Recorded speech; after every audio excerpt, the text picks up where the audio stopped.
Hey guys, welcome back to the channel. तो आज हम बात करने वाले हैं नैन्सी त्यागी के ऊपर। जिस तरह से मैंने पहले अवनीत कौर को एक्सपोज किया था, उसी तरीके से एक फिनोमेनन नैन्सी त्यागी का भी निकल के आया है, जिसके अंदर नैन्सी त्यागी को हम एक्सपोज करने वाले हैं। जब मैंने इसको पहली बार देखा था ना, इसको देख के होप जागी थी कि यार हाँ, मिडिल क्लास लोग भी वहाँ तक पहुँच सकते हैं। पर जब अब जाके इसकी रियलिटी बाहर आ रही है और पता लग रहा है कि इतनी मीन है। जब ये पॉडकास्ट में बताती थी कि इसकी मम्मी ने इतना स्ट्रगल किया है, मिडिल क्लास तो छोड़ो, इतनी गरीबी वाली लाइफ जी है इसने, इतनी गंदी कंडीशंस में रह के आई है। मुझे बिल्कुल ऐसा नहीं लगा था कि ये ऐसी निकलेगी। जब इंसान खुद सफरिंग्स देखता है ना, तो वो किसी को भी ये नहीं चाहेगा कि सामने वाला भी ये सफर करे उसकी वजह से। वो अब मैं आपको एक्सप्लेन कर देती हूँ कि इसने आखिर किया क्या है। नैन्सी जब वहाँ गई थी कांस फेस्टिवल में, उसके बाद से जो रील्स आई थी उसकी, वो बहुत ज्यादा फेमस हो गई। तब से लेके ऑब्वियसली लोगों ने उसे अप्रोच किया, डायरेक्टली नहीं। बीच में उसकी एक कजिन थी जो उसके पीआर पैकेजेस संभालती थी, जो नैन्सी के बहुत क्लोज भी थी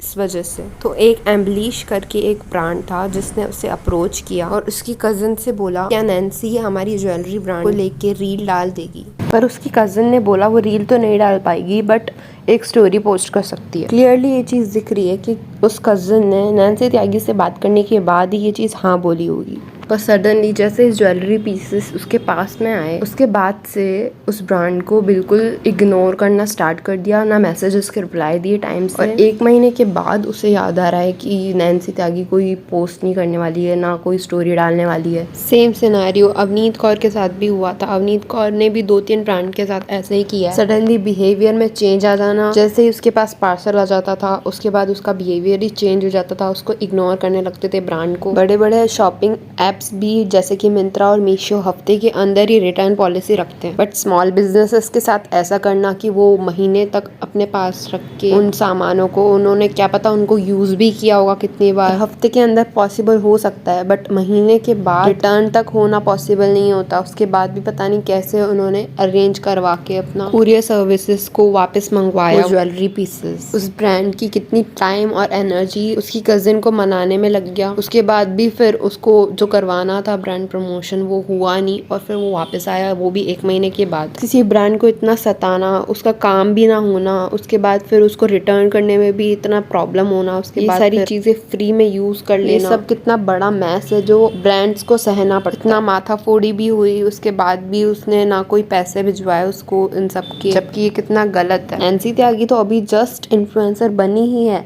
उसके बाद भी ये सारी चीजें करना। जितनी जल्दी लोगों ने उसको ऊपर चढ़ाया है उतनी जल्दी नीचे भी आ जाएगी वो, अगर ये ऐसी हरकतें करती रही। ठीक है guys, thank you for watching. मुझे ये सब बताना था अपनी वीडियो में, क्योंकि एटलीस्ट लोग अवेयर तो रहे कि हो क्या रहा है। जिन्हें हम इतना बड़ा इन्फ्लुएंसर बना भी रहे हैं, वो लायक हैं या नहीं। अगर ये वीडियो पसंद आई हो तो प्लीज प्लीज प्लीज लाइक कर दीजिए और चैनल को सब्सक्राइब कर दीजिए फॉर मोर सच कॉन्टेंट।